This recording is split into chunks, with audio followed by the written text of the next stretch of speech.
నమస్తే. Welcome to Suman TV. నేను మీ యామిని. ప్రస్తుతం మనతో ఉన్నారు ప్రముఖ ఆధ్యాత్మికవేత్త డాక్టర్ అనంతలక్ష్మి గారు ఉన్నారు. అమ్మతో మనం మాట్లాడదాం. నమస్తే అమ్మ. నమస్తే తల్లి. అమ్మ, మామూలుగా అయితే జన్మదినం అనేది ఒక్కసారే ఉంటుంది. కానీ హనుమంతుడి వారికి ఏంటమ్మా 2 సార్లు చేయడం జరుగుతుంది అసలు. మన దగ్గర చైత్ర మాసంలో చేస్తారు. అలానే వైశాఖ మాసంలో కూడా ఉంది. అది తెలియచేయండి అమ్మా. మనం కూడా 2 చేసుకుంటామమ్మా. తిథుల ప్రకారం ఒకటి చేసుకుంటున్నాం, తేదీల ప్రకారం ఒకటి చేసుకుంటున్నాం. ఇది అది కాదు, హనుమంతుడిది అది కాదు. నిజానికి హనుమంతుడి జీవితానికి సంబంధించినటువంటి విశేషాలన్నీ మనకి ప్రమాణంగా ఉండేది పరాశర సంహిత. పరాశర సంహితలో హనుమంతుడు వైశాఖ బహుళ దశమి మందవారం అంటే శనివారం నాడు పుట్టినట్టుగా చెప్పబడింది. అర్థమైంది కదా? వైశాఖ బహుళ దశమి అంటే కృష్ణపక్షం. పూర్ణిమ అయిన తర్వాత వచ్చేటటువంటి దశమి నాడు శనివారం నాడు ఆయన ఆవిర్భవించాడు అని చెప్తారు. అది పరాశర సంహిత ప్రామాణికం. కానీ మనకి ఉత్తర దేశంలో చైత్ర పూర్ణిమ హనుమత్ జయంతిగా చేసుకుంటూ ఉంటారు. అవునమ్మా, ఇక్కడ కూడా అదే విధంగా చేస్తారు కదమ్మా. అది తెలియక చాలా చేయడం మొదలు పెట్టారు. మొదట్లో చేసేవారు కాదు. రాను రాను ఉత్తర దేశ ప్రభావం వల్ల చేస్తూ మొత్తానికి విషయం ఏమిటని లోపలగా చూసినట్టయితే హనుమద్ విజయోత్సవం అన్న పేరుతో చేస్తున్నారు. మీరు గమనించారో లేదో? అంటే విజయోత్సవం అంటే ఏంటమ్మా? హనుమంతుడికి నీ వల్ల కదా మాకింత జరిగింది అని రాముడు ఆయన్ని మెచ్చుకున్నటువంటి రోజు అన్నమాట.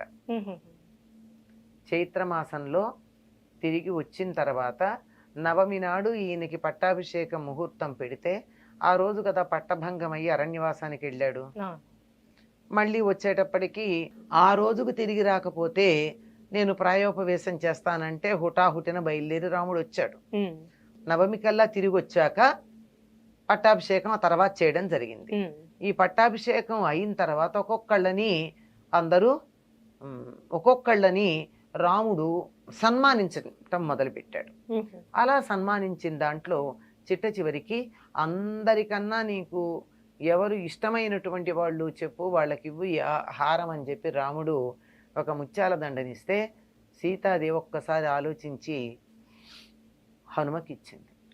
అంటే అందరికన్నా తనని ఉద్ధరించినటువంటి వాడు హనుమ అన్న ఉద్దేశంతో రాముడు కూడా అంతే అందరికి అన్ని రకాలైనటువంటి సన్మానాలు బహుమానాలు ఇచ్చి హనుమని మాత్రం నేను నీకు ఏమిచ్చినా సరిపోదు అని చెప్పి కౌగిలించుకుంటాడు. అలా హనుమంతుణ్ణి గౌరవించిన రోజు అని కొంతమంది చెప్తారు. ఈ విజయోత్సవంగా ఇలా రకరకాలుగా ఈ రోజును చేసుకుంటారు. ఏదో వంకన హనుమంతుణ్ణి పూజించుకోవడం మంచిదే కదమ్మా. అంతే కదమ్మా. అది సంగతి. ఇప్పుడు వైశాఖ మాసంలో వచ్చే ఆంజనేయ స్వామి గురించి అంటే జన్మదినం, అది ఆ రోజు పుట్టినట్టేనమ్మా? అది మనకి పరాశర సంహితలో స్పష్టంగా ఉందమ్మా. అది వైశాఖ బహుళ అంటే పౌర్ణమి వెళ్ళాక కృష్ణపక్షంలో ఉండే దశమి నాడు పూర్వభాద్ర నక్షత్రంలో హనుమ ఆవిర్భవించాడు అని చెప్పారు. అదే తప్పనిసరిగా అక్కడే అందులో ఉన్నది. దాన్ని మనం ప్రమాణంగా తీసుకుంటూ ఉంటాం. కానీ ఇక్కడ ఈ మధ్య కాలంలో ఇట్లా చేస్తున్నారు, చేసి దీన్ని మళ్ళీ హనుమద్ విజయోత్సవంగా మళ్ళీ తర్వాత చెప్తున్నారు. కానీ మెయిన్ అయితే మనకి వైశాఖంలో వచ్చింది, వైశాఖ మాసమే. అంటే అమ్మ, ఇప్పుడు సీతమ్మ వారు ఆంజనేయ స్వామికి ఒక ముత్యాల హారం ఇస్తే దాన్ని ఇలా కొరికి ఇలా చేశారంటారు కదమ్మా. అసలు ఎందుకు అలా? ఇది కూడా కల్పనమ్మా. హనుమంతుడు ఎంత రామ భక్తుడో చెప్పాలి అన్న ఉద్దేశంతో. అంటే ఇందులో రామనామం దొరుకుతుందా అని ప్రతి ముత్యం కొరికేట. ఎందుకు దొరుకుతుందమ్మా? అంత తెలివి తక్కువవాడా? బుద్ధిమతాం వరిష్ఠ అని కదా హనుమంతుడి గురించి చెప్తారు. అంత బుద్ధిమంతుడు ముత్యాల్లో రామనామం ఉంటుందని కొరుకుతాడా? ఏదో కల్పన, ఆయనకున్న భక్తిని గురించి చూపించటానికి. అయితే ఏదన్నా పండిస్తే పండులో రామనామం ఉందా అని చెప్పి కొరికి చూస్తాడా? ఇట్లా కాదు.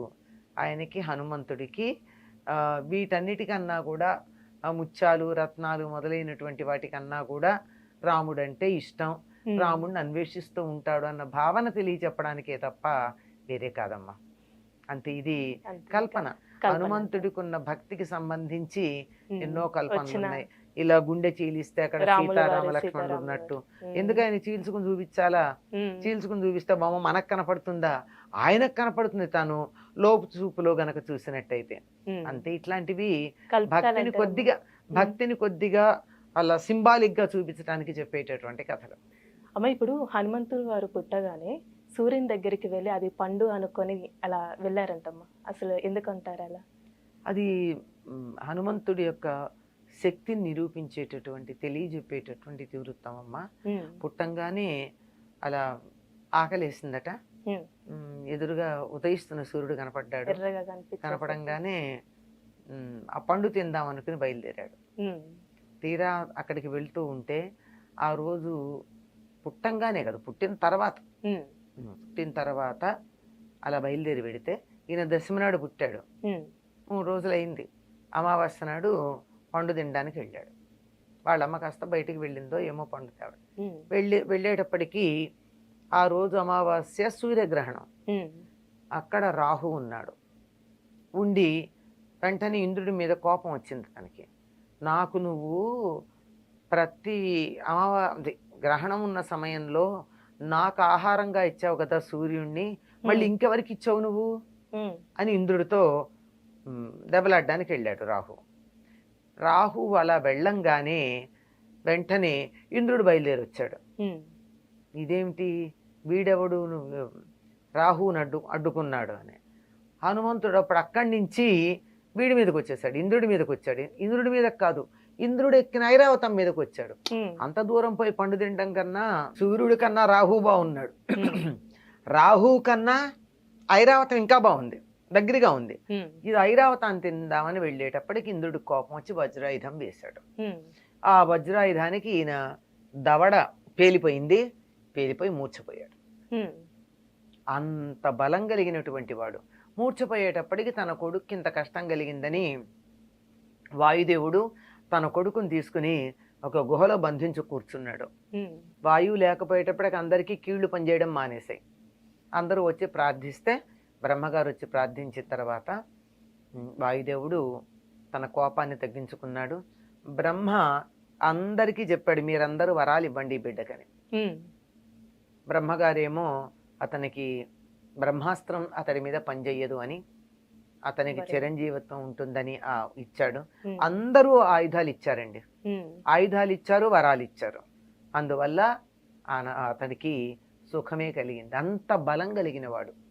సూర్యుడు ఏం చేశాడంటే, ఈ పిల్లవాడు చదువుకునే వయసు వచ్చిన తర్వాత నేను నీకు చదువు నేర్పిస్తా అన్నాడు. ఇప్పుడప్పుడే పుట్టాడు కదా, 5 ఏళ్ళు వచ్చిన తర్వాత ఉపనయనం చేసి చదువు నేర్పించడానికి పంపిస్తే సూర్యుడికి ఎదురుగా నిలబడి సూర్యుడితో పాటు కదులుతూ చదువు నేర్చుకున్నాడు హనుమంతుడు. ఇప్పుడు సూర్యుడు ఇలా పెడుతున్నాడమ్మా, సూర్యుడికి ఎదురు నిలబడ్డవాడు ఎట్లా వెళ్ళాలి? వెనక్కి అడిగేయాలి.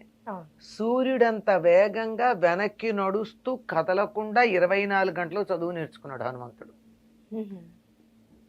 అంత బలం కలిగినటువంటి వాడు గనకే సూర్యమండలం దగ్గరికి ఎగురుకుంటూ వెళ్ళి అది పండు అనుకుని తినడానికి బయలుదేరి వెళ్ళినవాడు. అందుకే సూర్యుని మించినటువంటి జ్ఞానం ఇచ్చేవాళ్ళు మరొకళ్ళు లేరు. హనుమని మొట్టమొదటిసారి చూసినప్పుడు హనుమ మాట్లాడినటువంటి మాటలు విని రాముడు ఒక పెద్ద ప్రమాణ పత్రం ఇస్తాడు.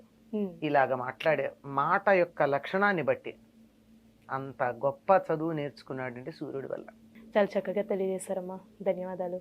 నమస్తే అమ్మా. సుమన్ టీవీలో మీ పర్సనల్ అండ్ బిజినెస్ ప్రమోషన్స్ కోసం కింది నెంబర్కి కాంటాక్ట్ చేయండి.